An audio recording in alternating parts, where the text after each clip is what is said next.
ওয়ালাইকুম ভাই, খালেদ ভাই, আপনার কথা আমি শুনতে পাচ্ছি কিন্তু। হ্যাঁ হ্যাঁ হ্যাঁ, আমি সবার কথা শুনতে পারছি। থ্যাংক ওটা ইউ কল্পনা আপা, শাহজাহান ভাই, খালেদ ভাই, স্বাধীন ভাই, সবাইকে অনেক ধন্যবাদ। সবার সালামের উত্তর দিয়ে দিছি অলরেডি।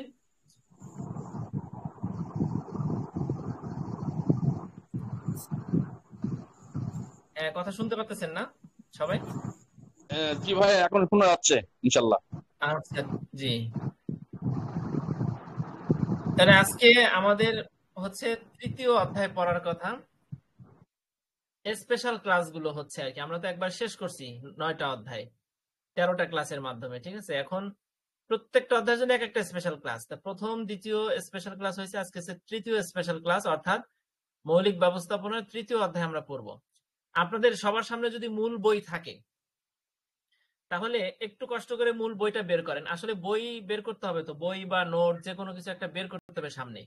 তা না হলে শুধু শুনলে ওইটা হয়তো আপনি বুঝলেন, আমি বললাম, আপনি আপনি বুঝে নিলেন, কিন্তু আপনি পরীক্ষা লেখার উপযোগী আপনার হবে না বই যতক্ষণ পর্যন্ত আপনার সামনে না থাকবে বা নোট না থাকবে। যে কোনো একটা জিনিস থাকতে হবে। আমরা যখন দুইটা শুনি আর দেখি তখন আমাদের সেটা কাজ হয়, ঠিক আছে। তা আমি আজকে আজকে স্পেশালের উপর দিয়ে স্পেশাল কিছু কারণ হচ্ছে, দেখেন, তৃতীয় অধ্যায়ে পড়ানোর আগে একটা কথা বলে রাখি, তৃতীয় অধ্যায়ে পুরাতন বইয়ে অনেক প্রশ্ন আছে, আর নতুন বইয়ে বড় সড়ো দুইটা প্রশ্ন। এই বড় দুইটা প্রশ্ন থেকে ভেঙে ভেঙে ছোট ছোট প্রশ্ন হতে পারে, তবে নতুন বইয়ের এই বড় দুইটা প্রশ্ন নবম ব্যাচ, দশম ব্যাচ এবং সব ব্যাচের সবাইকে একটু পড়ে যাওয়া ভালো, কারণ যদি নতুন বই থেকে প্রশ্ন হয় তাহলে এগুলো আসতে পারে। তবে নবম ব্যাচের বোধহয় নতুন বই থেকে প্রশ্ন না হওয়ার সম্ভাবনা আছে। দশম ব্যাচের ভাই বোন যারা আছেন তারা নতুন বই থেকে প্রশ্ন পাবেন। যাই হোক, আপনারা সবাই 52 পৃষ্ঠায় যান। নতুন বইয়ের মূল বইয়ের 52 পৃষ্ঠায় দেখেন কি আছে, ব্যবস্থাপনা বা সাংগঠনিক পরিবেশ কি বা বলতে কি বোঝায়। এই প্রশ্নটা কিন্তু আমরা আমাদের মৌলিক ব্যবস্থাপনার সাধারণ ক্লাসে আমরা পড়ে ফেলছি। ব্যবস্থাপনা কি বা ব্যবস্থাপনা বা সাংগঠনিক পরিবেশ, এটা কিন্তু আমাদের পড়া হয়ে গেছে। এখন দেখেন 53 পৃষ্ঠায় কি আছে। 53 পৃষ্ঠায় আছে মূল বইয়ের অভ্যন্তরীণ বা ব্যষ্টিক পরিবেশ, আর নিচে আছে অভ্যন্তরীণ ব্যষ্টিক পরিবেশের উপাদান। এখন প্রশ্নটা কেমন হইতে পারে আমি বলি। যদি শুধু আসে পরিবেশের উপাদান সমূহ আলোচনা করুন, তাহলে কিন্তু আপনার প্রশ্ন হচ্ছে, উত্তরটা হচ্ছে 53 থেকে শুরু করে 60 পৃষ্ঠার উপর পর্যন্ত, 60 পৃষ্ঠার ওই ছকের উপর পর্যন্ত, 53 থেকে 60। যদি এইভাবে আসে শুধু পরিবেশের উপাদান সমূহ আলোচনা করুন বা সাংগঠনিক পরিবেশ বা ব্যবস্থাপনা পরিবেশের উপাদান, এমনি নর্মাল পরিবেশ না, প্রাকৃতিক না, সাংগঠনিক পরিবেশের উপাদান, তাহলে কিন্তু এরকম 11টা পৃষ্ঠার মধ্যে 7টা পৃষ্ঠায় উত্তর। ঠিক আছে, এখন এটাকে আপনাকে ছোট করে উত্তর লিখতে হবে এবং প্রশ্নের যে কাঠামোটা সেটা আগে বুঝতে হবে। আমি একটু বুঝাই আপনাদের, দেখেন, পরিবেশের উপাদান দুই প্রকার। আমি একটু আমি একটু নোটে যাচ্ছি, আমি তারপর আপনাদেরকে আমি বলবো। 10 সেকেন্ড।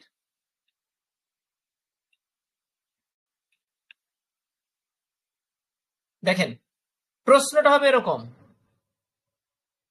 সাংগঠনিক পরিবেশের উপাদান সমূহ আলোচনা করুন, অথবা হবে অভ্যন্তরীণ বা ব্যষ্টিক। অভ্যন্তরীণ বা ব্যষ্টিক মানে দুটো কিন্তু একই জিনিস। এবং বহিস্থ পরিবেশ সম্পর্কে আলোচনা করুন। আমি অলরেডি ওই aminkhan.net/osg তে এই প্রশ্নটা একটু আপডেট করে দিছি, আপনারা ওখান থেকে দেখতে পারবেন। আমি প্রশ্নটা আবার দিয়ে দেই, টেলিগ্রামে দিয়ে দেই, আপনাদের প্রশ্নটা দেখা জরুরি। এই প্রশ্ন কিন্তু 53 পৃষ্ঠা থেকে শুরু, আমি বলে দিছি আপনাদের, সেভাবে পৃষ্ঠা খেয়াল রাখবেন। দেখেন প্রশ্নটা কি, অভ্যন্তরীণ বা ব্যষ্টিক পরিবেশ এবং বহিস্থ পরিবেশ সম্পর্কে আলোচনা করুন। ব্র্যাকেটে কি আছে, বহিস্থ পরিবেশ আবার দুই প্রকার, সাধারণ বা মেগা পরিবেশ, আর একটা হচ্ছে কার্য পরিবেশ। তার মানে এখানে আমরা যত আলোচনা করব মূলত আমরা ব্যবস্থাপনা পরিবেশের দুটি উপাদান সম্পর্কে আলোচনা করবো। একটা হচ্ছে অভ্যন্তরীণ, তার আরেকটা নাম হচ্ছে ব্যষ্টিক, আরেকটা পরিবেশ হচ্ছে বহিস্থ পরিবেশ। মানে ভিতরের পরিবেশ আর বাইরের পরিবেশ, সাধারণভাবে বুঝেন এই দুটো পরিবেশ নিয়ে আলোচনা করব। ভিতরের পরিবেশের আরেক নাম হচ্ছে ব্যষ্টিক পরিবেশ, আর বাইরের পরিবেশের দুটো উপাদান আছে, একটা হচ্ছে সাধারণ বা মেগা, আর একটা হচ্ছে কার্য। সাধারণের অপর নাম হচ্ছে মেগা পরিবেশ। তাহলে এই হলো পরিবেশ নিয়ে টোটাল দুইটা পরিবেশ আলোচনা করবো। এখন দুইটার মধ্যে অনেক ভাগ আছে এবং অনেক উপাদান আছে, সেই কারণে পৃষ্ঠাটা বড় হয়েছে। তো এখন দেখেন, এখন আমরা অভ্যন্তরীণ বা ব্যষ্টিক পরিবেশটা প্রথমে পড়ব। প্রথমে আপনি কি লিখবেন, প্রশ্নের কাঠামোটা আপনাকে বুঝাই। প্রথমে আপনি লিখবেন অভ্যন্তরীণ পরিবেশ সম্পর্কে 2-3টা লাইন লিখবেন, কাকে বলে সেটা লিখবেন। দেখেন, অভ্যন্তরীণ বা ব্যক্তিগত পরিবেশ, আপনি বই থেকে মিলান, মূল বই। অভ্যন্তরীণ বা ব্যক্তিগত পরিবেশ বা ইন্টারনাল এনভায়রনমেন্ট, দেখেন অভ্যন্তরীণ পরিবেশ হলো কোনো প্রতিষ্ঠান বা সংস্থার সেই সকল উপাদান এবং অবকাঠামো যা প্রতিষ্ঠানটির নিয়ন্ত্রণাধীন এবং সরাসরি পরিচালনায় প্রভাব ফেলে। এই পরিবেশের উপাদানগুলো প্রতিষ্ঠানকে কার্যকরভাবে পরিচালনা করতে এবং লক্ষ্য অর্জনে সহায়ক হয়। তাইলে আপনারা 53 পৃষ্ঠার উপরের যে বড় যে প্যারাগ্রাফটা, সেটাকে ছোট্ট করে এভাবে লিখলেন। এখন আপনি চলে যাবেন উপাদান সমূহে। প্রথম উপাদানটা কি? পরিচালনা পর্ষদ, পাইছেন বইতে। দ্বিতীয় উপাদানটা কি? 54 পৃষ্ঠায় যান, সাংগঠনিক সম্পদ। তৃতীয় উপাদান মালিক বা শেয়ার মালিকগণ। চতুর্থ উপাদান সাংগঠনিক সংস্কৃতি। পঞ্চম উপাদান সাংগঠনিক সুনাম ও ভাবমূর্তি। বলেন তো এই 5টা কার উপাদান? অভ্যন্তরীণ বা ব্যষ্টিক পরিবেশের উপাদান। Thank you. কে বলছেন? Thank you. হ্যাঁ, বলতে হবে একটু, আপনি বলতেছেন ভালো হচ্ছে, কারণ সবাই চুপ করে থাকে, তাহলে তো পড়াশোনা হয় না। আচ্ছা, অভ্যন্তরীণ পরিবেশের উপাদানগুলো তাহলে আমরা 5টা পেয়ে গেলাম। এখন আমি 5টা উপাদান আছে, কিন্তু কয় পৃষ্ঠায় বলুন তো? প্রায় 2 পৃষ্ঠা জুড়ে 5টা উপাদান, ঠিক না? এখন এটাকে ছোট করা হচ্ছে চ্যালেঞ্জিং। এখন অনেক বড় বড় প্যারাগ্রাফ পড়ে সেখান থেকে সারসংক্ষেপ বুঝে আনা খুব সহজ। তবে আমরা যেহেতু চাকরি বাকরি করি, আমাদের জন্য খুব কঠিন। একটা প্যারাগ্রাফ পড়তে গেলে কতবার বই থেকে উঠা লাগবে তার ঠিক নাই, ঠিক আছে? কতবার ফোন আসবে, কতবার, এর জন্য আমরা পারবো না। এখন আমি আপনাদের ছোট্ট করে আমি শোনাই আমার নোট থেকে। দেখেন, অভ্যন্তরীণ পরিষদের প্রথম উপাদান কি? পরিচালনা পরিষদ বা বোর্ড অফ ডিরেক্টরস। এটা কি? মূল কথাটা কি? পরিচালনা পরিষদ প্রতিষ্ঠানটির নীতিমালা এবং কৌশল নির্ধারণ করে। এটি গুরুত্বপূর্ণ কারণ তারা সংস্থার লক্ষ্য, বিনিয়োগ, দায়িত্ব এবং গুরুত্বপূর্ণ সিদ্ধান্তগুলো নির্ধারণ করে। আপনারা বুঝতে পারছেন? পরিচালনা পরিষদ আসলে ওই 53 পৃষ্ঠার বড় প্যারাগ্রাফটাকে ছোট্ট করবেন। এরপরে দ্বিতীয় উপাদানে যান, সেটা কি ছিল? সাংগঠনিক সম্পদ। এখানে আর্থিক, মানবিক, প্রযুক্তিগত এবং প্রাকৃতিক সম্পদ অন্তর্ভুক্ত। সাংগঠনিক সম্পদের মধ্যে কি কি অন্তর্ভুক্ত? আমি কিন্তু মূল কথাগুলো বলতেছি। আর্থিক, মানবিক, প্রযুক্তিগত এবং প্রাকৃতিক সম্পদ অন্তর্ভুক্ত। সংস্থার উৎপাদন ক্ষমতা এবং পরিষেবা দেওয়ার ক্ষমতা এই সম্পদের উপর নির্ভরশীল। তাহলে কি পরিচালনা পরিষদ, বোর্ড অফ ডিরেক্টরস, হ্যাঁ, এবং অর্গানাইজেশনাল রিসোর্সেস, এই যে 2টা উপাদান আমাদের হলো না? 3 নম্বর উপাদানটা কি বলেন তো? 5টা। আপনি 5টা। হ্যাঁ, মালিক বা শেয়ার মালিক। জি ভাই। হ্যাঁ, থ্যাংক ইউ। এবার আমরা এখানে লিখবো কি? সংস্থার মালিকরা মূলত ব্যবসার বিনিয়োগ প্রদানকারী। মালিকরা তো ব্যবসায় বিনিয়োগ করে, মূলধন তাদের। আর সংস্থার লভ্যাংশ ভাগাভাগি করে তারা, আর নীতি নির্ধারণে তারা প্রভাবশালী। তাহলে 3 নম্বর পয়েন্ট আমাদের হয়ে গেল। 4 নম্বর আছে কি? সাংগঠনিক সংস্কৃতি, অর্গানাইজেশনাল কালচার। এটা হলো সংস্থার কর্ম পরিবেশ, মূল্যবোধ, আচরণ, নৈতিক মানদণ্ডের সমষ্টি। একটা ইতিবাচক সংস্কৃতি কর্মীদের উৎসাহ বৃদ্ধি করে এবং উৎপাদনশীলতা বাড়ায়। মাত্র 2টা বাক্য মাত্র। 5 নম্বর পয়েন্টে কি আছে দেখেন? সাংগঠনিক সুনাম এবং ভাবমূর্তি, রেপুটেশন এন্ড ইমেজ। সংস্থার বাজারে সুনাম এবং গ্রাহক, কর্মী ও অংশীদারদের কাছে প্রতিষ্ঠানের ভাবমূর্তি খুবই গুরুত্বপূর্ণ। এটি নতুন সুযোগ সৃষ্টি এবং দীর্ঘমেয়াদী সফলতা নিশ্চিত করে। তাহলে দেখেন, আপনারা 53 এবং 54 পৃষ্ঠা আর 55 পৃষ্ঠার ওই উপর পর্যন্ত আমাদের কিন্তু হয়ে গেল। এটা ছোট্ট করে আপনাকে আনতে হবে। যদি প্রশ্নটা অনেক বড় করে আসে, আপনি যদি না বাদ দিয়ে পারেন, আপনাকে লিখতেই হয়, তাহলে তো অন্তত উপাদানগুলো সব যে আপনাকে আনতে হবে তা না। তবে যদি অভ্যন্তরীণ বা ব্যষ্টিক পরিবেশ আসে, তার উপাদান কি মাত্র 5টা উপাদান আপনি দিবেন না? 5টার কম কি আপনি করতে পারবেন? না ভাইয়া। হ্যাঁ, পারবেন না, কারণ অভ্যন্তরীণ বা ব্যষ্টিক পরিবেশের উপাদান 5টা, অনেক কম উপাদান ধরছে। মূল উপাদান, মেইন উপাদানগুলো বইতে দিয়ে দিছে, যদিও প্যারাগ্রাফ বড় করে, কিন্তু আপনার লিখতে গেলে তো 5টা লেখাই লাগবে। আচ্ছা, গেল। এরপরে দেখেন, এবার আমরা চলে গেলাম বহিস্থ পরিবেশে। এখন বহিস্থ পরিবেশের আবার 2টা ভাগ আছে। একটা কি? সাধারণ বা মেগা পরিবেশ। আমরা কিন্তু দেখেন এখানে যে সবুজ কালার দিয়ে লেখা আছে, কালো কালার দিয়ে লেখা আছে, এটা কিন্তু ভালো করে চিন্তা না করলে আপনি এই ক্লাসিফিকেশনটা ধরতে পারবেন না মূল বইয়ের থেকে। মূল বই থেকে সাধারণ দেখেন খালি প্যারাগ্রাফের উপর প্যারাগ্রাফ, কোন জায়গা থেকে কোনটার উপাদান যে শেষ হয়েছে আর শুরু হয়েছে এটা বোঝা কঠিন। এখানে বহিস্থ পরিবেশ শুরু হচ্ছে 55 পৃষ্ঠা থেকে। এখন বহিস্থ পরিবেশের সংজ্ঞাটা দুইটা তিনটা প্যারাগ্রাফে আছে। আপনি বহিস্থ এত বড় কিছু না লিখে আপনি কি লিখবেন দেখেন, বহিস্থ পরিবেশ হলো সেই সব বাহ্যিক উপাদান বা সংস্থার নিয়ন্ত্রণের বাইরে, সেই সব বাহ্যিক উপাদান যা সংস্থার নিয়ন্ত্রণের বাইরে থাকে কিন্তু সংস্থার কার্যক্রম ও কৌশলের উপর তা প্রভাব ফেলে।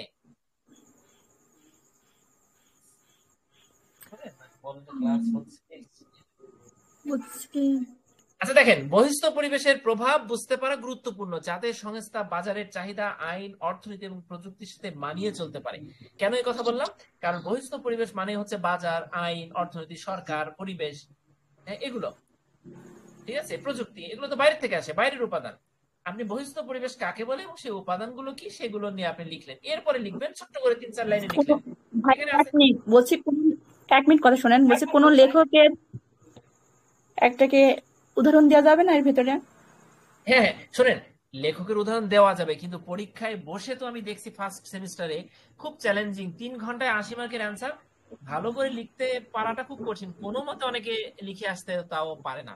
এই জন্য বহিস্থ পরিবেশ যদি ভালো করে বুঝেন, হ্যাঁ আপনি যেটা বলছেন সেটার আলোকে বলি, বহিস্থ পরিবেশ কাকে বলে যদি শুধু এইটা 3 মার্কে আসে তখন আপনি একটা প্রামাণ্য সংজ্ঞা, একজন বিজ্ঞানী সংজ্ঞা দিবেন, তখন আপনাকে 3-এ 3 পেতে সহযোগিতা করবে। তবে আপনার যদি বহিস্থ পরিবেশের উপাদানগুলো আসে তখন ভাই বহিস্থ পরিবেশ কাকে বলে শুধু ভূমিকার মতন বা একটা শিরোনামের মতন কিছু একটা দুটা বাক্যে লিখে আপনাকে উপাদানে চলে যেতে হবে, ওখানে আর কিছু লিখলে আপনি ধরা খেয়ে যাবেন, ঠিক আছে? আচ্ছা ঠিক আছে। আচ্ছা এবার তাহলে দেখেন, বহিস্থ পরিবেশকে সাধারণত 2 ভাগে ভাগ করা যায়। আমি নোট শেয়ার করতে পারতেছি না, আমার টেকনিক্যাল প্রবলেমের কারণে। আমি আপনাদের এর জন্য আমি পরে শোনাচ্ছি এবং বইটা আপনার মূল বই থেকে দেখেন। এবার দেখেন, বহিস্থ পরিবেশের উপাদানকে 2 ভাগে ভাগ করা যায়। সেই উপাদান কি? একটা হচ্ছে সাধারণ বা মেগা পরিবেশ। এখন সাধারণ বা মেগা পরিবেশের উপাদান আবার 6টা, বইতে দেওয়া আছে 6টা। এখন আপনি 6টা উপাদানকে অন্তত 6টা বাক্যে আপনি লিখে যাবেন, ঠিক আছে? অথবা ধরেন এত বড় একটা প্রশ্ন পরীক্ষা আসলো না, কিন্তু যদি ভেঙে ভেঙে আসে সাধারণ বা মেগা পরিবেশ কাকে বলে উপাদানগুলো লিখো, তখন কি আপনার এইখানে এই 55 পৃষ্ঠার শেষ থেকে শুরু করে বুঝেন, শুরু করে 58 পৃষ্ঠা পর্যন্ত আপনাকে লিখতে হবে না? জি যদি অবশ্যই লিখতে সাধারণ হবে বা তো। মেগা পরিবেশের উপাদান আছে লিখতে হবে তো, তখন তো আপনাকে এই 2 পৃষ্ঠাকে ছোট করতে হবে। তাহলে দেখেন, সাধারণ বা মেগা পরিবেশের উপাদানটা কি? আমি কিন্তু পড়তেছি বহিস্থ পরিবেশ। বহিস্থ পরিবেশের উপাদান 2টা, একটা হচ্ছে সাধারণ বা মেগা পরিবেশ আর একটা হচ্ছে কার্য পরিবেশ। এখন সাধারণ বা মেগা পরিবেশ কাকে বলে এবং এর উপাদানগুলো আমরা আগে পড়বো, তারপরে কার্য পরিবেশে যাব। দেখেন, সাধারণ বা মেগা পরিবেশ হলো সেই বড় ধরনের বাহ্যিক উপাদান যা প্রতিটি সংস্থা বা শিল্প খাতকে প্রভাবিত করে, এটি সরাসরি নিয়ন্ত্রণের বাইরে থাকে। এমন বড় উপাদান, এমন বড় মেশিনারিজ অথবা এমন বড় কিছু যেগুলো মানে মেশিন, জায়গা, জমি এরকম কিছু তা কিন্তু না, সবকিছু মিলে এমন উপাদান যেগুলো আপনার ধরাছোঁয়ার বাইরে থাকে তবে আপনাকে খুব কঠিন ভাবে কন্ট্রোল করে, সেইগুলো হচ্ছে সাধারণ বা মেগা। মেগা মানে তো বুঝলাম বড়। এবার এর উপাদানগুলো কি দেখেন, প্রথমে আছে প্রযুক্তিগত পরিবেশ, 56 পৃষ্ঠা। এখানে আপনি এই প্রযুক্তিগত পরিবেশের বড় প্যারাগ্রাফটাকে ছোট্ট করে আপনি লিখবেন কি, নতুন প্রযুক্তি, উদ্ভাবন, অটোমেশন এবং ডিজিটালাইজেশনের মাধ্যমে সংস্থার উৎপাদন, পরিষেবা এবং কৌশলে প্রভাব ফেলা যায়। ওকে, এরপরে দেখেন জনমিতিগত পরিবেশ মানে হচ্ছে জনগণের পেশা, আয়, অবস্থান, শিক্ষা, লিঙ্গ, তাদের চাহিদা, এগুলো, ঠিক আছে? ডেমোগ্রাফিক্যাল এনভায়রনমেন্ট, এখানে কি লিখবেন আপনি? জনসংখ্যার আকার, বয়স, লিঙ্গ, শিক্ষা, অবস্থান সংস্থার বাজার এবং মানব সম্পদ পরিকল্পনাকে প্রভাবিত করে। ওকে, এরপরে আইনগত এবং রাজনৈতিক পরিবেশ, দুইটাকে আলাদা করে না লিখে একসাথে লিখবেন, ঠিক আছে? এখানে কি লিখবেন? সরকারের নীতি, আইন, কর, লাইসেন্স এবং রাজনৈতিক স্থিতিশীলতা ব্যবসার কৌশল ও কার্যক্রমকে প্রভাবিত করে। 2টা প্যারাগ্রাফ আছে, এটাকে আপনি মাত্র 2টা বাক্যে লিখে ফেললেন। এরপরে 4 নম্বরে কি লিখবেন দেখেন, সামাজিক সাংস্কৃতিক পরিবেশে আপনি কি লিখবেন? সামাজিক মূল্যবোধ, সংস্কৃতি, রীতিনীতি এবং ক্রেতাদের আচরণ সংস্থার পণ্য পরিষেবা গ্রহণযোগ্যতাকে প্রভাবিত করে না? ভোক্তারা কি চায় না চায়, তাদের রীতি, মূল্যবোধ, সংস্কৃতি এগুলোর উপর ভিত্তি করেই তো আপনার প্রোডাক্ট চলে, ঠিক না? তাহলে 4 নাম্বারটা গেল। এরপরে আর 2টা উপাদান থাকে, একটা হচ্ছে অর্থনৈতিক পরিবেশ আর একটা হচ্ছে আন্তর্জাতিক পরিবেশ। অর্থনৈতিক পরিবেশকে এখানে বিশাল বড় বড় দুইটা প্যারাগ্রাফ আছে, এখানে আপনি ছোট করবেন কিভাবে লিখবেন, মুদ্রাস্ফীতি, বেকারত্ব, আয় স্তর, ব্যাংকিং ব্যবস্থা, শেয়ার বাজার, সংস্থার বিনিয়োগ, উৎপাদন এবং বিক্রয় পরিকল্পনা, বিনিয়োগ বিক্রয় পরিকল্পনা প্রভাবিত করে। এগুলো কি করে? বিক্রয় পরিকল্পনাকে প্রভাবিত করে। মুদ্রাস্ফীতি, বেকারত্ব, আয় স্তর, ব্যাংকিং ব্যবস্থা, শেয়ার বাজার, সংস্থার বিনিয়োগ, উৎপাদন এবং বিক্রয় পরিকল্পনা প্রভাবিত করে। কে কে প্রভাবিত করে? অর্থনৈতিক পরিবেশটা। ঠিক আছে, এরপরে দেখেন লাস্টে আছে আন্তর্জাতিক পরিবেশ। এটা কি? আন্তর্জাতিক পরিবেশটা কি করে? আন্তর্জাতিক বাণিজ্য, বৈদেশিক বিনিয়োগ, বৈশ্বিক নীতি এবং প্রতিযোগিতা সংস্থার আন্তর্জাতিক কৌশলকে প্রভাবিত করে। আন্তর্জাতিক পরিবেশটা, এখন আপনাকে কিছু কিছু শব্দ জানতে হবে, কারণ আন্তর্জাতিক পরিবেশ আপনি জানলেন কিন্তু আপনি কিছু টার্ম জানলেন না, যেমন বৈদেশিক বিনিয়োগ, বৈশ্বিক নীতি, প্রতিযোগিতা, আন্তর্জাতিক কৌশল। এই যে টার্ম গুলো আছে এগুলো আমরা না জানলে, এগুলো না লিখতে পারলে কিন্তু আমাদের প্রশ্নের মানে একবার অন্টুর বাচ্চাকে লিখতে দিলে যা হবে তাই হয়ে যাবে। ঠিক আছে, আমরা না পড়ার কারণে, আমরা আগে পড়াশোনা করছি কিন্তু এখন নতুন করে বই না ধরার কারণে আমাদের লেখার মান কিন্তু ওরকম হয়ে যায়, পরীক্ষার হলে হিমশিম খেয়ে যেতে হয়। কাজেই পড়ে ভাষাগুলো ঠিক করে যেতে হবে, তাহলে ভালো মার্কস আসবে। ওকে, তাহলে কিন্তু বলেন তো আমাদের আর কি বাকি থাকে? কার্য পরিবেশের আলোচনা থাকলো। হ্যাঁ, থ্যাংক ইউ। কার্য পরিবেশ, টাস্ক বা অপারেশনাল এনভায়রনমেন্টটা বাকি থাকে। এখন এই কার্য পরিবেশটা কোথায় আছে? এটা আছে পৃষ্ঠার 58 পৃষ্ঠায়।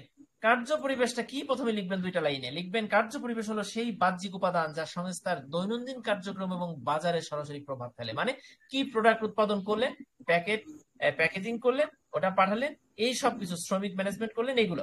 এখন কার্য পরিবেশের উপাদান আবার কয়টা? 5টা আছে এখানে। একটা হচ্ছে ক্রেতা ও মক্কেল, কাস্টমার্স এন্ড ক্লায়েন্টস। দেখেন, সংস্থার পণ্য বা পরিষেবা গ্রহণকারীরা সংস্থার আয় এবং বাজার কৌশল নির্ধারণে গুরুত্বপূর্ণ। ক্রেতা এবং মক্কেল কি? সংস্থার পণ্য এবং পরিষেবা গ্রহণকারী, এরা সংস্থার আয় এবং বাজার কৌশল নির্ধারণে কি? খুবই গুরুত্বপূর্ণ। এরপরে আসবে প্রতিযোগীরা। আপনার সেম প্রোডাক্ট উৎপাদন করে একটা প্রতিযোগী আছে, তার দাম কি, তার মান কি, তার সেবা কি, তার বিপণন পরিকল্পনা কি, সেটা আপনাকে প্রভাব ফেলবে না? ফেলবে তো। 3 নম্বরে কি আছে? সরবরাহকারীগণ, সাপ্লায়ার্স। এখানে আপনি একটা বাক্যে কি লিখবেন?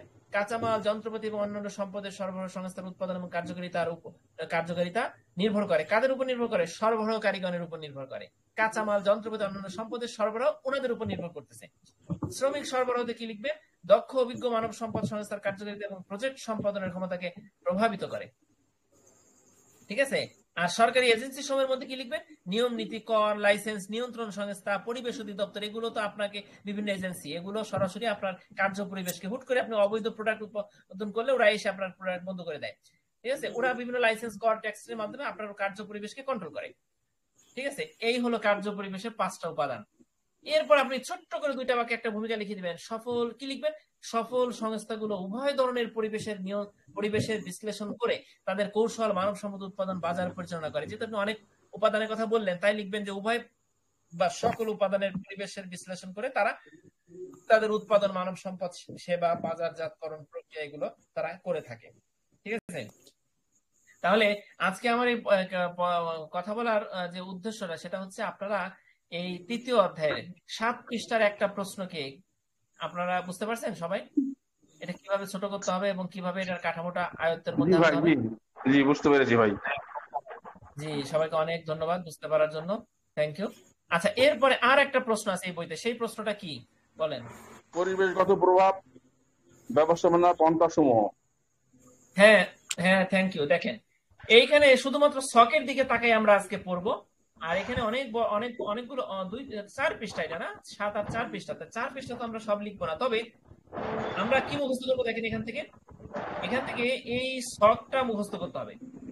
ঠিক আছে, আমি একটু আপনাদের সংক্ষেপে আমি পড়ে বুঝাই।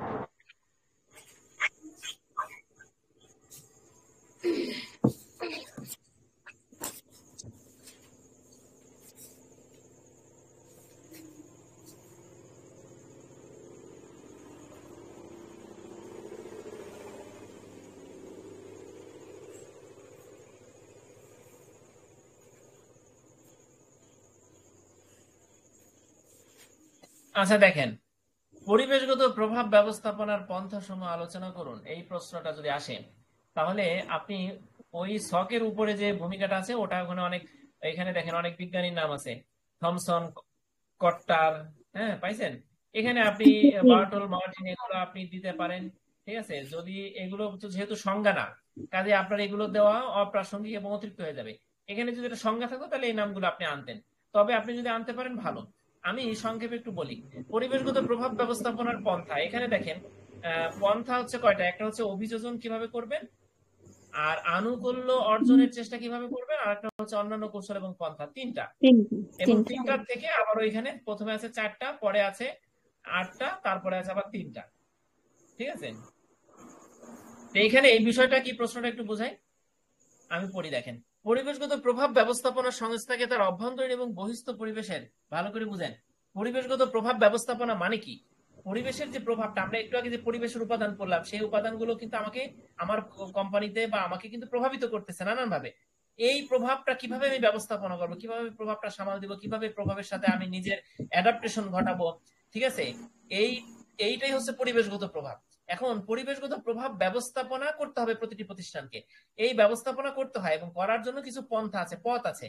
আমরা সেই পথগুলো এখন পড়বো। একটু আগে বললাম পরিবেশের উপাদান, এবার আমরা সেই উপাদানগুলো কিভাবে আমরা ব্যবস্থাপনা করব। ঠিক আছে, কিভাবে আমাদের সাথে আমরা তার সাথে মিউচুয়াল করে চলবো, অ্যাডাপ্টেশন ঘটাবো, সেটা পড়বো এখন। তাহলে প্রথমে একটা পদ্ধতি কি, পরিবেশগত অভিযোজন। প্রভাব ব্যবস্থা সংস্থাকে, হ্যাঁ, সংস্থাকে তার অভ্যন্তরীণ এবং বহিস্থ পরিবেশের চাহিদা ও সীমাবদ্ধতার সঙ্গে মানিয়ে চলতে সহায়তা করে। বিশেষজ্ঞদের মত অনুযায়ী এই ব্যবস্থাপনায় কয়েকটি গুরুত্বপূর্ণ কৌশল ও পদ্ধতি রয়েছে। সেই 1 নম্বর পদ্ধতি হচ্ছে, কৌশল হচ্ছে অভিযোজন। অভিযোজনটা কি, মনে করেন আমরা জীববিজ্ঞানে পড়ছি না ছোটকালে, অভিযোজনটা হচ্ছে একটা পরিবেশ, আপনার গৃহে যদি একটা পাখি বা একটা মুরগি আনেন আপনি নতুন পরিবেশ থেকে, সে কিন্তু এসেই প্রথমে তাকে কি করতে হয়, তাকে আটকায় রাখতে হয়, দড়িতে বেঁধে রাখতে হয়, তারপরে যখন সে আশপাশে চিনে, মালিক চিনে, ঘর বাড়ি চিনে, তখন আস্তে আস্তে ছেড়ে দিতে হয়, ঠিক না? তার মানে ওকে আমরা কেন আটকায় রাখি, প্রথমে ওর অভিযোজন ঘটায় আমার পরিবেশের সাথে, আমার ঘরের সাথে। ঠিক আছে, এটা হচ্ছে অভিযোজন। আমরা আমাদের যে কোম্পানির যে পরিবেশটা, সেই পরিবেশের সাথে অভিযোজন ঘটাতে হবে, খাপ খাওয়াতে হবে। ঠিক আছে, 1 নাম্বার। 2 নাম্বারটা হচ্ছে কিভাবে আমি পরিবেশের সাথে আনুকূল্য অর্জনের চেষ্টা করব, মানে হচ্ছে পরিবেশ যাতে আমার সাথে সম্পর্ক তৈরি করে, অথবা আমার সাথে পরিবেশের সাথে আমার যাতে সম্পর্ক তৈরি হয়, পরিবেশ যাতে আমাকে কোনো ক্ষতি না করে, পরিবেশ যাতে আমাকে বুঝে চলে। ঠিক আছে, এইভাবে আমি কিভাবে আনুকূল্য অর্জনের চেষ্টা করবো, 2 নম্বর হচ্ছে এই কথা। আর লাস্টে হচ্ছে অন্যান্য কৌশল। তো অন্যান্য কৌশলের মধ্যে আছে কি কি, আপনার দেখেন ক্ষেত্র বদল, বহুমুখীকরণ। ক্ষেত্র বদল মানে আপনার এই পরিবেশের সাথে আপনি মানায় নিতে পারতেছেন না, ডোমেইন চেঞ্জ, সম্পূর্ণ চেঞ্জ করে ফেলেন, আপনি খোসা বদলে ফেললেন, আপনি নতুন পরিবেশে চলে গেলেন, কোম্পানি পাল্টায় ফেললেন, নতুন জায়গায় প্লান্ট দিলেন, এটা হচ্ছে ক্ষেত্র বদল। বহুমুখীকরণ মানে পরিবেশের সাথে খাপ খেয়ে আপনি বিভিন্ন প্রোডাক্ট, বিভিন্ন পরিষেবা বাজারে অংশগ্রহণ বাড়ালেন, আপনার যাতে ঝুঁকি হ্রাস করে, হ্যাঁ এইটা। এখন আমি মূল প্রশ্নটা তো বুঝলেন, এখন আমি একটু আলোচনা করি পয়েন্ট বাই পয়েন্ট। দেখেন,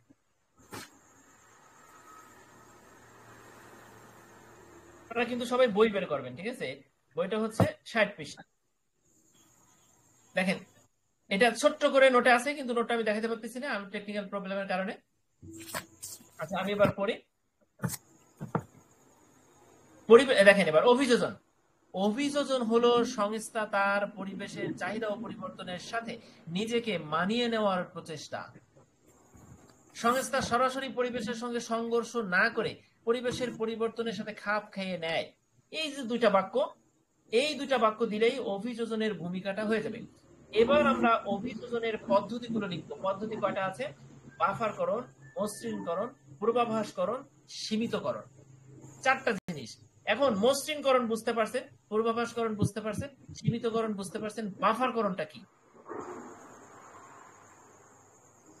বাফারকরণ মানে হলো, আপনি বাফার কিন্তু অনেক ক্ষেত্রে ব্যবহার করা হয়, কোম্পানির ক্ষেত্রে, উৎপাদনের ক্ষেত্রে, প্রযুক্তির ক্ষেত্রে, বহু ক্ষেত্রে ব্যবহার করবে। আমরা এখানে বাফার বলতে এখানে আমরা যেটা বুঝবো, দেখেন এখানে আমার যে কোম্পানিতে যে আমার যে স্টকটা আছে, ঠিক আছে, কাঁচামালের যে অতিরিক্ত যে স্টক আমি রাখবো যাতে করে সরবরাহের ঘাটতি না হয়, এই যে একটা এক্সাম্পল। আবার সংস্থা তার মূল যে কার্যক্রম, সেই কার্যক্রমে যে সম্ভাব্য যে পরিবেশগত ঝুঁকি থাকতে পারে, সেই ঝুঁকি থেকে রক্ষা পাওয়ার জন্য অতিরিক্ত যদি রিসোর্স বা মানে সম্পদ অতিরিক্ত যদি নিরাপত্তা ব্যবস্থা গ্রহণ করে তাহলে সেটাকেই আমরা প্রাতিষ্ঠানিক পরিবেশের ক্ষেত্রে বাফারিং বা বাফারকরণ বলতে পারি। অর্থাৎ আমার ঝুঁকি মোকাবেলা করার জন্য আমি অতিরিক্ত যা কিছু জোগাড় করে রাখলাম সেটাই হচ্ছে বাফারিং। তাহলে আপনারা কি এই পয়েন্টসটা বুঝতে পারছেন? এই বাফারিংটা কোথায় আছে? ওইটা আছে 61 পৃষ্ঠা। দেখেন আমি যা বললাম তাই কিন্তু আছে, ঠিক আছে। 2 নাম্বারটা কি দেখেন, মসৃণকরণ, স্মুথিং, মানে হলো আপনার ওঠানামার পথটা এমন ভাবে মসৃণ করা যাতে আপনি প্রোডাকশনে এবং মার্কেটিং এ আপনার কোনো সমস্যা না হয়। যেমন এটা কি লিখবেন, মসৃণকরণ আপনি কি লিখবেন, এই প্যারাগ্রাফটাকে সংক্ষিপ্ত করে দিচ্ছি। দেখেন, উৎপাদন বা বাজারে চাহিদার ওঠানামার পরিবর্তনগুলো মসৃণ করার চেষ্টা করা। যেমন সৃজনাল উৎপাদনের সময় কিছু পণ্য আগে তৈরি রাখা। বুঝতে পারছেন? আচ্ছা, এবার পূর্বাভাসকরণ, ফোরকাস্টিংটা কি দেখেন, পরিবেশের পরিবর্তন বা বাজার চাহিদার পরিবর্তন হতে পারে এমন এক ধরনের পূর্বাভাস আপনি যাতে পেতে পারেন সেই ধরনের ব্যবস্থা রাখা, এবং পূর্বাভাস পেলেন বা পেতে পারেন তার আগে আপনাকে প্রস্তুত থাকতে হবে, ঠিক আছে। যেমন বাজার গবেষণার মাধ্যমে বা ট্রেন্ড অ্যানালাইসিসের মাধ্যমে কি ধরনের পরিবর্তন ট্রেন্ড আসতে পারে সেটা অ্যানালাইসিস করে আপনি পূর্বাভাস করণ প্রক্রিয়াটা আপনার প্রতিষ্ঠানে রাখতে হবে, যাতে করে আপনি যে কোনো পরিবেশের সাথে অ্যাডজাস্ট করতে পারেন।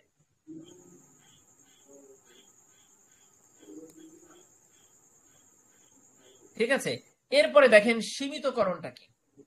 আপনি যদি আপনার সীমিতকরণ অনেক ভাবে আপনি লিখতে পারেন। সীমিতকরণটা হচ্ছে আপনার প্রবেশাধিকার দেওয়ার যে উপায় সেটাকে সীমিত করে দেওয়া। যেমন আপনার প্রোডাক্ট যদি অতিরিক্ত বাজারে যায়, সেই যাওয়ার ফলে যদি কোনো প্রকার নেতিবাচক রেজাল্ট আসে তাহলে আপনি একটু সীমিত করে দিলেন, অথবা একটু হাতে রাখলেন, চাহিদা অনুযায়ী আপনি দিলেন, মূল্য অনুযায়ী, দাম অনুযায়ী, পরিবেশ অনুযায়ী আপনি ছাড়লেন আস্তে আস্তে, ঠিক আছে। আবার যদি মনে হয় যে আপনার যে সম্পদ আছে, আপনার যে ওয়্যার হাউসে যে আপনার প্রোডাক্ট গুলো আছে সেগুলো রক্ষণাবেক্ষণ করে রাখা আপনার জন্য কঠিন হয়ে যাচ্ছে, আপনি আস্তে আস্তে একটু সীমিত করে দিলেন, ওগুলো কম সংগ্রহে রাখলেন, ঠিক আছে, বা সীমিত কাঁচামাল ব্যবহার করলেন, বাজেট সীমিত পরিমাণে সংরক্ষণ করলেন, এটাই হলো সীমিতকরণ, ঠিক আছে। তাতে আপনার ঝুঁকিটা কমে যাবে, আপনার ট্যাক্স কম দিতে হবে, আপনার লোকবল কম লাগবে, অবকাঠামো কম লাগবে যদি সীমিত করেন, ঠিক আছে। তাহলে 4টা হচ্ছে বাফারকরণ, মসৃণকরণ, পূর্বাভাসকরণ, সীমিতকরণ। এটা হলো অভিযোজনের 4টা ধাপ। ওকে, এবার তাহলে আমরা আনুকূল্য অর্জনে যাব।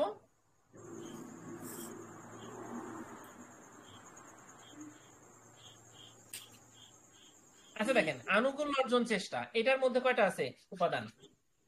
এখানে উপাদান আছে 8টা।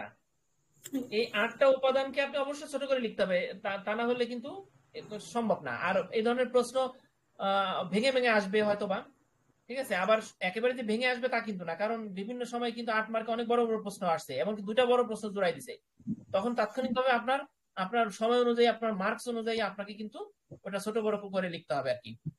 তবে প্রশ্নে যা চায় সেটা তো অবশ্যই দিতে হবে, এজন্য কৌশলী হতে হবে। এবার দেখেন, আনুকূল্য অর্জন চেষ্টা, এটার ভূমিকাটা একটু পড়ি।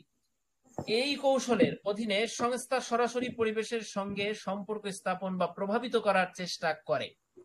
দেখছেন, মানে আমি আপনার সাথে রিলেশন করব, আপনার সাথে মিশবো, মিশে আপনার আনুকূল্য অর্জন চেষ্টা করব। এটা হচ্ছে এই পয়েন্টের মূল কথা, যাতে সংস্থার পক্ষে পরিবেশের চাহিদা বা নীতি আকর্ষণীয় হয়। বুঝতে পারছেন কথাটা? জি ভাই। বুঝতে পেরেছি।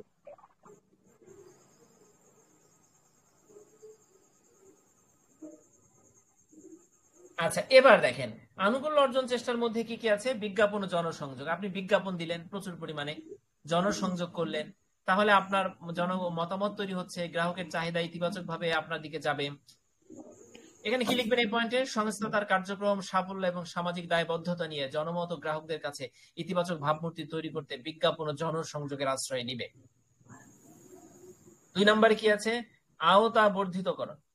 আওতা মানে বাউন্ডারি আপনার বাড়ানো, স্প্যানিং বাউন্ডার, অনেক অনেক আপনার যে উৎপাদন আছে, যে স্টেক হোল্ডার আছে সেগুলো বাড়ানো, সম্পর্ক বাড়ানো আর কি, ঠিক আছে।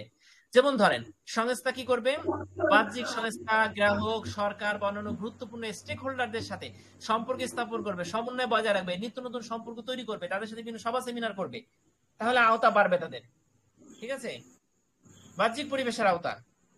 ওকে, 3 নম্বরে কি আছে, লবিস্ট নিয়োগ। আপনি আপনার কোম্পানির পক্ষে লবিস্ট নিয়োগ করে সরকারের নীতি বা আইন যেটা আছে সেটা যদি আপনাকে প্রভাবিত করে, আপনি যদি বোঝেন যে আপনি কুলাই পারবেন না, তাহলে আপনি লবিস্ট নিয়োগের মাধ্যমে সরকারের সাথে দেন দরবার করবেন। ঠিক আছে, যদি আমাদের দেশে সরকারি সংস্থার সাথে লবিস্ট নিয়োগ করে জনগণ কোনো কিছু করতে পারে না, ওটা মনে করা হয় দুর্নীতি। কিন্তু ইউরোপ আমেরিকায় কিন্তু লবিস্ট কোটি কোটি ডলার দিয়ে, লক্ষ লক্ষ ডলার দিয়ে কিন্তু লবিস্ট নিয়োগ করে একটা সরকারের সাথে তারা বোঝাপড়া করে এবং একটা সমাধান বের হয়ে আসে। এটা কিন্তু বৈধ সেসব দেশে, আমাদের দেশে বৈধ না, আমাদের দেশে এটা হয়ে যাবে দুর্নীতি বা তদবির। ঠিক আছে, এখন সরকারি নীতি বা আইন প্রণয়নে প্রভাবিত করার জন্য লবিস্ট নিয়োগ করা যায়। লবিস্ট নিয়োগের মাধ্যমে আপনি কি করতে পারবেন? আনুকূল্য অর্জনের চেষ্টা করতে পারবেন। এই দুটা বাক্য দিলে লবিস্ট নিয়োগ হয়ে যাবে। চুক্তি বোঝাপড়াকরণ মানে কি? সরবরাহকারী, অংশীদার, সরকারি সংস্থার সাথে যে চুক্তিগুলো আপনার হবে সেই চুক্তিটা যাতে বোঝাপড়ার মাধ্যমে হয়, আপনার যাতে সুবিধা হয় সেইভাবে আপনি বোঝাপড়া করে আপনি চুক্তিটা করবেন। এটা আনুকূল্য অর্জনের আর একটা স্টেপ। কো অপটিং, পরিবেশগত যে উপাদান আছে বা যে স্টেক হোল্ডার আছে আপনার পরিবেশে, স্টেক হোল্ডার মানে কিন্তু স্টক হোল্ডার নাই, স্টেক মানে সরকার সহ বিভিন্ন পক্ষ, শুধু মূলধন যাদের আছে প্রতিষ্ঠানে বা শেয়ার হোল্ডার যারা, তারা না, সবাই। এই স্টেক হোল্ডারদের যে অংশীদারিত্ব প্রতিষ্ঠানে আছে, আপনার সাথে যে অংশীদারিত্ব আছে, যে সম্পর্কটা আছে, ঠিক আছে, এইটা যদি আপনি তাদের সাথে অংশীদারিত্ব তৈরি করেন, সম্পর্ক তৈরি করেন পরিবেশগত বিভিন্ন উপাদান এবং স্টেক হোল্ডারদের সাথে, তাহলে তাদের যে প্রভাব সেটা কিন্তু সংস্থার পক্ষে রূপান্তর করা যায়। ঠিক আছে, তাহলে কো অপটিং এ আপনি কি লিখবেন?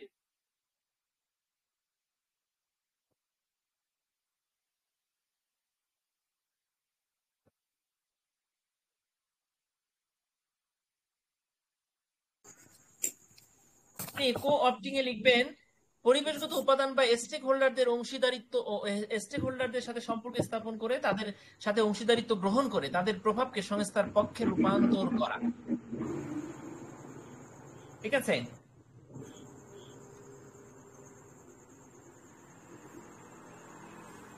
বুঝতে পারছেন? আচ্ছা, এরপরে দেখেন যৌথ প্রচেষ্টা, জয়েন্ট ভেঞ্চার্স। এটা কি? আপনি কোন প্রতিষ্ঠান বা সংস্থা মনে করেন যে ও আপনার প্রতিযোগী, আপনার সাথে সে প্রতিদ্বন্দ্বিতা আছে অথবা আপনার জন্য খারাপ সে, তাহলে আপনি কি করতে পারেন? তার সাথে যৌথ প্রচেষ্টায় যেতে পারেন, তাহলে সে আপনার আর ক্ষতি না করে সে আপনার সহযোগী হয়ে যাবে। এটা একটা আনুকূল্য অর্জনের আরেকটা কৌশল। অন্য সংস্থা বা প্রতিষ্ঠানের সাথে যৌথ উদ্যোগে অংশ নেওয়া যাতে বাজারে অবস্থান শক্তিশালী হয়, এর মাধ্যমে আপনি আনুকূল্য অর্জনের চেষ্টা করতে পারবেন। এটা হলো যৌথ প্রচেষ্টার মূল কথা। বাণিজ্য সমিতিতে অংশগ্রহণ, যত শিল্প বা বাণিজ্য সংস্থা বা সমিতি আছে তাতে যদি আপনি অংশগ্রহণ করেন তাহলে আপনি বড় আকারের সুবিধা পাবেন, কারণ সেই বাণিজ্য সমিতির সাথে সরকারের সম্পর্ক আছে, সেই সমিতিকে সরকার অনেক সুযোগ সুবিধা দিবে, তারা অনেক সুযোগ সুবিধা আদায় করে আনবে। তাহলে এই পয়েন্ট আপনি কি লিখবেন একটা বাক্যে? শিল্প বা বাণিজ্য সংস্থা বা সমিতিতে অংশগ্রহণ করে নীতি নির্ধারণে প্রভাব ফেলা যায়। লাস্টে আছে কোনটা? রাজনৈতিক কর্মকাণ্ডে যোগদান। দেখেন, আপনি কোম্পানির মালিক হয়ে যদি আপনি কোনো দলে যোগ দেন, রাজনৈতিক মিছিল মিটিংয়ে যোগ দেন অথবা সভা সমাবেশে অংশগ্রহণ করেন, তাহলে কিন্তু আপনার কোম্পানির প্রতি সরকারের বা ওই রাজনৈতিক দলের একটা সম্পর্ক তৈরি হবে। এটা কিন্তু আনুকূল্য অর্জনের আর একটা কৌশল। ঠিক আছে, আপনি সরকারি নীতি আইনকে, পরিবেশকে আপনি প্রভাবিত করতে পারবেন, আপনার অনুকূলে নিতে পারবেন। ঠিক আছে, এই জন্য অনেক বড় বড় ব্যবসায়ী একই সাথে ব্যবসায়ী আবার একই সাথে তারা রাজনীতি করেন। তাহলে আমরা 8টা পয়েন্টস বুঝতে পারলাম আনুকূল্য অর্জনের চেষ্টা কিভাবে করা যায়। ঠিক আছে, এখন এখানে যে 8টাই আপনাকে লিখতে হবে তা না, আপনি এখানে আনুকূল্যের ক্ষেত্রে আপনি কিছু পয়েন্টস কমাই দিতে পারবেন। ঠিক আছে, তবে অভিযোজনের বেলায় আপনি যে 4টা আছে ওই 4টাই দেন। আনুকূল্য অর্জনে কয়টা আছে? 8টা। 8টাকে আপনি শোনেন, প্রশ্নটা যদি একসাথে আসে পরিবেশগত প্রভাব ব্যবস্থাপনার পন্থাসমূহ আলোচনা করুন, তাহলে আপনি অভিযোজনে 4টা দিবেন, আনুকূল্য অর্জনে আপনি 4টা লিখে, কথাটা মনোযোগ দিয়েন, 4টা লিখে এরপরে লিখবেন এছাড়াও আরো আছে কো অপটিং, যৌথ প্রচেষ্টা, বাণিজ্য সমিতিতে অংশগ্রহণ, রাজনৈতিক কর্মকাণ্ডে যোগদান, দাঁড়ি। তার মানে 4টার বর্ণনা দিয়ে আপনি নিচে আরো আছে লিখে আরো 4টা দিয়ে দেন একটা বাক্যে। আমার কথা বুঝতে পারছেন সবাই? আমি যা বললাম পয়েন্টগুলো উঠাই দিতে হবে। হ্যাঁ হ্যাঁ হ্যাঁ হ্যাঁ। আচ্ছা, 4টা এবার দিয়ে আমরা হ্যাঁ হ্যাঁ, তাহলে আপনার ছোট হয়ে গেল। এখানে আপনি কমাইতে পারবেন, কারণ আনুকূল্য অর্জন যেহেতু 8টা পয়েন্ট দিচ্ছে, আনুকূল্য তো 4 ভাবে করতে পারে, আবার 8 ভাবে করা যায়। ঠিক আছে, এখানে আপনি 4টা কমাইতে পারবেন। এরপর অন্যান্য কৌশলের মধ্যে কি আছে দেখেন? ক্ষেত্র বদল, অনুমতিকরণ। ঠিক আছে, এখানে আরো একটা দিতে পারেন আপনি, ব্যবসা একত্রীকরণ বা বিজনেস কম্বিনেশন, এটা দিতে পারেন। ঠিক আছে, আচ্ছা দেখেন, ক্ষেত্র বদলে আপনি কি লিখবেন দেখেন, সংস্থা নতুন শিল্প বা ব্যবসায় প্রবেশ করে পরিবেশগত চাপ থেকে রক্ষা পায়। যদি এমন হয় যে আপনার প্রোডাক্ট বাজারে চলতেছে না, অথবা আপনি বড় প্রতিষ্ঠানের সাথে প্রতিযোগিতায় কোলায় পারতেছেন না, অথবা সরকার নানা ধরনের শর্ত আরোপ করতেছে, আপনি বললেন ঠিক আছে আমি এই প্রোডাক্ট উৎপাদন করবো না, আপনি আপনার ফুল ডোমেইন চেঞ্জ করে ফেললেন, আপনার খোসা আপনার পরিবেশ চেঞ্জ করে ফেললেন, ঠিক আছে, চেঞ্জ করে আপনি নতুন উৎপাদন শুরু করলেন, নতুন পরিবেশে চলে গেলেন, তাহলে তো আপনি পরিবেশগত প্রভাব মোকাবেলা করতে পারবেন তখন। আর বহুমুখীকরণটা কি, ডাইভার্সিফিকেশন, এটা কি, আপনার প্রোডাক্ট এমন ভাবে করলেন যে আপনার একটা প্রোডাক্ট বাজারে চলে না, অন্য একটা চলবে, ঠিক আছে, কোনো না কোনো প্রোডাক্ট আপনার সুনাম এনে দিবে। কোনো একটা প্রোডাক্ট আপনার ঝুঁকিপূর্ণ অবস্থানে আছে, উৎপাদনে লস হতে পারে, বিক্রি হবে না, আর একটা প্রোডাক্ট আপনার বেশি বিক্রি হয়েছে, ওটা আপনি কভার করে দিচ্ছেন। এইভাবে আপনি বহুমুখীকরণ করলে আপনার ঝুঁকি কমবে। এখন এখানে কি লিখবেন দেখেন, ক্ষেত্র বদলে একটা বাক্য লিখবেন, সেটা হচ্ছে সংস্থা নতুন শিল্প বা ব্যবসায় প্রবেশ করে পরিবেশগত চাপ মোকাবেলা থেকে রক্ষা পায়। আর বহুমুখীকরণের ক্ষেত্রে একটা বাক্য লিখবেন, সেটা কি, একাধিক পণ্য পরিষেবা বা বাজারে অংশগ্রহণ করে ঝুঁকি হ্রাস করা সম্ভব। তো এই হলো আমাদের আজকের সম্পূর্ণ তৃতীয় অধ্যায়। এখন একটা কথা বলি, শেষে একটা উপসংহার লিখে দিবেন নিজের মতো করে, ঠিক আছে। উপসংহারটা কি হতে পারে আমি বলি, পুরো সামগ্রিক এই প্রশ্নের উপসংহারটা কি লিখবেন দেখেন, পরিবেশগত প্রভাব ব্যবস্থাপনার কৌশল ও পদ্ধতি সমূহ সংস্থা ও পরিবেশের মধ্যে এক ধরনের সমন্বয় এবং প্রতিক্রিয়া তৈরি করে। এই পদ্ধতিগুলো মিলে সংস্থা তার অভ্যন্তরীণ এবং বহিস্থ পরিবেশের সঙ্গে দক্ষ ও স্থিতিশীল সম্পর্ক বজায় রাখতে পারে। ওকে, তাহলে আমাদের কিন্তু আজকে নতুন বইয়ের আলোকে সম্পূর্ণ একটা অধ্যায় 40 মিনিট আমরা শেষ করে ফেললাম। এখন এখানে নবম ব্যাচে যারা আছেন তারা কিন্তু শুধু এই আজকের ক্লাসে যা পড়লাম এটা আপনাদের নতুন বইতে আছে, শুধু এটা পড়লে হবে না, আপনাদের পুরাতন বইয়ের যে প্রশ্নগুলো আমরা এর আগের ক্লাসে পড়ছিলাম সেইগুলো আপনাদের পড়তে হবে, ঠিক আছে। আর দশম ব্যাচের যারা আছেন এবং নবম ব্যাচের যারা আছেন তারাও এই প্রশ্নটা আজকে যা পড়ছে এই প্রশ্নগুলো দেখে যাবেন, নবম ব্যাচেলারা দেখে যাবেন, আর দশম ব্যাচ যারা আছেন তারা খুব ভালো করে পড়ে যাবেন। তবে আপনারা দশম ব্যাচে যারা আছেন তারাও কিন্তু পুরাতন বইয়ের প্রশ্নগুলো পড়বেন, কারণ আমরা নতুন বই পাইছি, আমাদের কিন্তু পুরাতন বই থেকে অনেক প্রশ্ন আসতেছে, ঠিক আছে। আর আমি আপনাদের জন্য যে নোট তৈরি করেছি সেটা নতুন পুরাতন দুইটার সংমিশ্রণে দশম ব্যাচের জন্য তৈরি করা হয়েছে, সংস্করণটা আমার কিছুদিনের মধ্যে বেরোবে, ঠিক আছে। আমরা ইনশাআল্লাহ ওই নোট থেকে আমরা আমাদের অনলাইন ক্লাস গ্রুপ স্টাডি আমরা চালাবো। তো আজকে কেউ কোনো মতামত যদি রাখেন তাহলে বলতে পারেন। স্বাগম ভাই, জি ভাই, ওই আমাদের যে প্রশ্নগুলো আমরা নতুন বইয়ের আলোকে পড়তেছি, যেমন প্রত্যেক সাবজেক্টে আমাদের এরকম আমরা প্রশ্ন পড়বো, যেহেতু আমাদের কাছে এই উত্তরগুলো বই থাকলেও অনেকের কাছে আমাদের কাছে পুরাতন বই আছে, নতুন বই নেই, সেক্ষেত্রে যে প্রশ্নগুলোর উত্তরগুলো আপনি পড়লেন, আমাদেরকে পড়ালেন, এটা আমরা যদি পাইতাম তো আমাদের জন্য একটু ভালো হতো, বা আমরা কোথাও থেকে ফটোকপি বা কিভাবে কিছু একটা করে নিয়ে আসতে আমাদের একটা হিসাবে রাখতাম, বই হিসাবে রাখতাম, যাতে আমাদের জন্য উপকার হতো। বুঝতে পারছি। প্রথম এবং দ্বিতীয় অধ্যায়ের জি যে প্রশ্নগুলো জি বলতেছেন যে বই নতুন বইতে নাই বা পুরাতন বই কাছে নাই, সেই জি প্রশ্নগুলো কিন্তু ওয়েবসাইটে দিয়ে দিছি, সেগুলো গত 2 ক্লাসে পাইছেন না সবাই? জি হ্যাঁ জি হ্যাঁ, ওইগুলো কিন্তু আছে। আচ্ছা, এখন তৃতীয় অধ্যায়ের প্রশ্নটা আমার আপলোড করা হয় নাই, ওটা খসড়া পর্যায়ে আছে, ঠিক আছে, এই জন্য আমি আপনাদের দিতে পারলাম না।